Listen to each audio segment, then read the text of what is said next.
بسم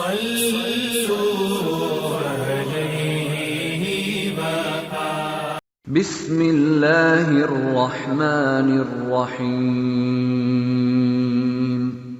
تقدیر پر ایمان کے بارے میں 15ویں حدیث ابو ہریرہ رضی اللہ عنہ سے روایت ہے۔ وہ بیان کرتے ہیں کہ رسول اللہ صلی اللہ علیہ وسلم سے مشرکین کی نابالغ اولاد کے بارے میں دریافت کیا گیا۔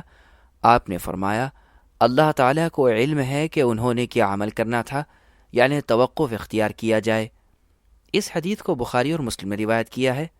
وضاحت: مشرکین کے بچے جو بچپن میں فوت ہو جاتے ہیں، ان کے بارے میں ہر مسلمان کا یہ عقیدہ ہونا چاہیے کہ وہ اللہ تعالیٰ کی مشیت میں ہے، جس کو چاہے جنت میں داخل کرے، جس کو چاہے دوزخ میں بھیجے۔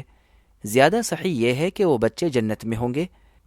اس کی دلیل اللہ رب العزت کا یہ ارشاد مبارک بھی ہے، جس کا ترجمہ ہے، ہم کسی کو اس وقت تک عذاب میں گرفتار نہیں کرتے جب تک کہ ہم ان میں کسی پیغمبر کو نہ بھیجیں۔ امام بخاری، شیخ الاسلام ابن تیمیہ اور امام ابن القیم رحمہم اللہ کا بھی یہی مسلک ہے۔